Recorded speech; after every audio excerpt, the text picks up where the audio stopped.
AGT Live 24/7. This is AGT Live 24/7. দেখুন, এক একজনের এক এক মত। আচ্ছা, আপনি যদি রবীন্দ্রনাথ ঠাকুরের কথা বলেন, বাংলাদেশ জন্মের আগে কিন্তু আমাদের জাতীয় সঙ্গীত এটা যে বাংলাদেশের জন্য বানাইছে উনি না, উনি কিন্তু গিয়েছে একাধিক দেশের জন্য, শ্রীলঙ্কা, ইন্ডিয়া এবং বাংলাদেশ। উনি আমাদের সংস্কৃতির সাথে ওতপ্রোতভাবে জড়িত। আপনি যদি ছড়া বলেন, কবিতা বলেন, উপন্যাস বলেন, এমন কোনো সেকশন নেই যে রবীন্দ্রনাথ ঠাকুরের অবদান নেই।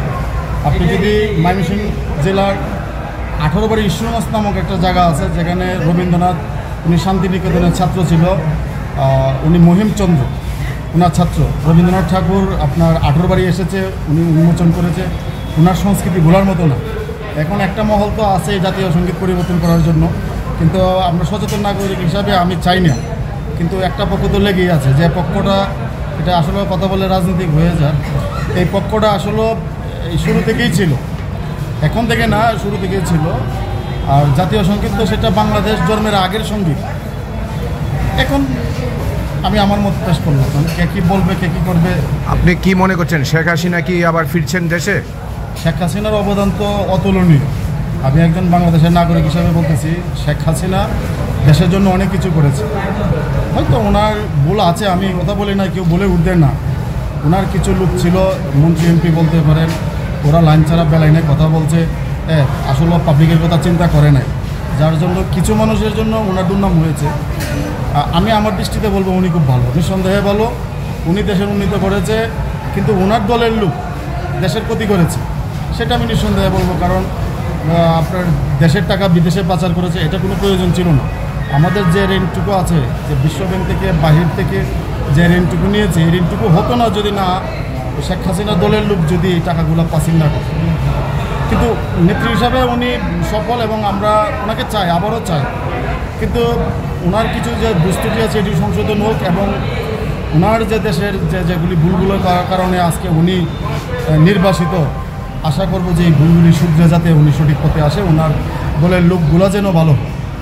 রাগ বিক্ষোভ তো থাকতেই পারে, কিন্তু বঙ্গবন্ধুর মূর্তি ভাঙা হয়েছে, এটাকে কিভাবে দেখছেন?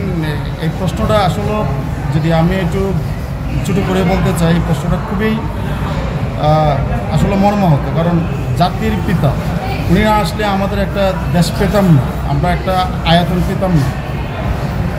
ভুল থাকতে পারে ওনার সন্তানের বিচার হোক, কিন্তু একজন দেশের রূপকার, ওনার ক্ষতি করাটা সেটা আমরা কাম্য করি না। তবে সচেতন মানুষ সেটা করে নাই, অচেতন মানুষগুলোই করেছে। হ্যাঁ, আমি খুব দুঃখিত যে এই কাজটা করাটা ঠিক হয় নাই। অন্যায় যে করেছে তার বিচার হতে পারে, দেশে আইন আছে, আদালত আছে, বিচার হোক।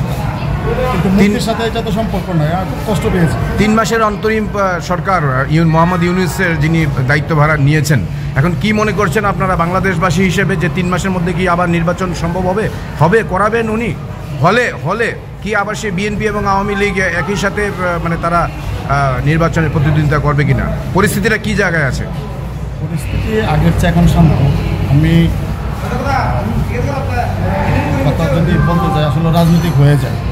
আসলে কে আসবে, আমার কথা হলো যে আমার দেশের জনগণ যাতে সুখে থাকে, ভালো থাকে, আমার দেশের উন্নতি হয়, এরকম লোক আসুক।